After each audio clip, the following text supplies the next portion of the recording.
नमस्कार दोस्तों आपने सुना होगा कि एक सेम सिचुएशन में एक आदमी निखर जाता है और एक आदमी उसी सिचुएशन में बिखर जाता है, मतलब टूट जाता है।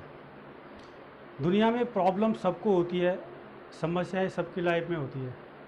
तो ऐसा क्यों होता है कि एक आदमी उसी समस्या से ओवरकम करके उससे बाहर निकल जाता है और सफल हो जाता है, और दूसरा आदमी उसी समस्या में घिरा रह जाता है, उसी समस्या के अंदर उलझ के रह जाता है। राइट दोस्तों, अगर अगर मैं ये कहूँ कि ये जो आउटर वर्ल्ड है, ये ये जो है सबके लिए सेम है।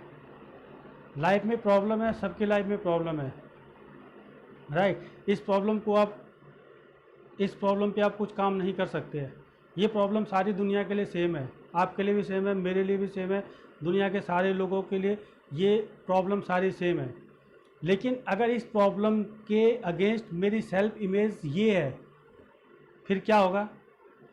फिर ये प्रॉब्लम मेरे लिए इतनी बड़ी होगी कि मैं कभी भी इस प्रॉब्लम से बाहर नहीं निकल पाऊँगा। राइट, अगर मुझे इस प्रॉब्लम से बाहर आना है तो मैं इस सेल्फ इमेज के साथ इस प्रॉब्लम से बाहर नहीं आ सकता हूँ।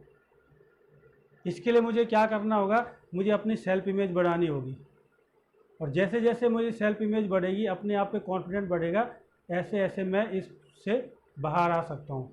अगर आप ये समझ लें कि अगर मेरी सेल्फ इमेज ये है और फिर प्रॉब्लम ये हो गई, तो फिर ये प्रॉब्लम मेरे लिए क्या रह जाएगी? क्या ये प्रॉब्लम मेरे लिए प्रॉब्लम रह पाएगी?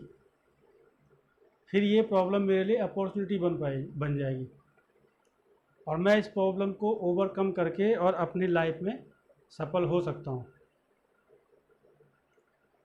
और ज़िंदगी में याद रखना दोस्तों कि कभी भी जब आपका हार्ड टाइम हो, जब आपका टफ टाइम हो, तो इसका मतलब आपके पास अपॉर्चुनिटी है। इसका मतलब आप निखरने वाले हो आप। और अगर आपने उस चीज़ को नहीं समझा तो फिर बिखर जाओगे, और अगर आपने उस चीज़ को समझ लिया तो फिर क्या होगा? फिर निखर जाओगे। राइट, और वैसे भी कहते हैं कि लाइफ में अप एंड डाउन हमेशा चलते रहने चाहिए, क्योंकि जो सीधी लाइन जो होती है, जब सीधी लाइन हमारी, कहते हैं ना, जो मॉनिटर पे जब सीधी लाइन हो जाती है ईसीजी हार्ट बीट की, तो इसका मतलब लाइफ ख़त्म हो गई। और जब ये अप एंड डाउन हमारी लाइफ में चलते रहते हैं तो हम तरक्की करते हैं और बहुत ऊपर चलता है, जिसको बोलता बाउंस बैक। राइट, तो हमेशा लाइफ में हार्ड सिचुएशन के लिए, टफ सिचुएशन के लिए हमेशा तैयार रहिए, और अपनी सेल्फ इमेज पे काम करके अपने सेल्फ इमेज को, अपनी प्रॉब्लम को अपनी सेल्फ इमेज पर हावी ना होने दें। अपनी सेल्फ इमेज को इतना बड़ा कर दीजिए कि आपको सारी प्रॉब्लम्स, लाइफ की सारी प्रॉब्लम्स छोटी लगने लग जाए।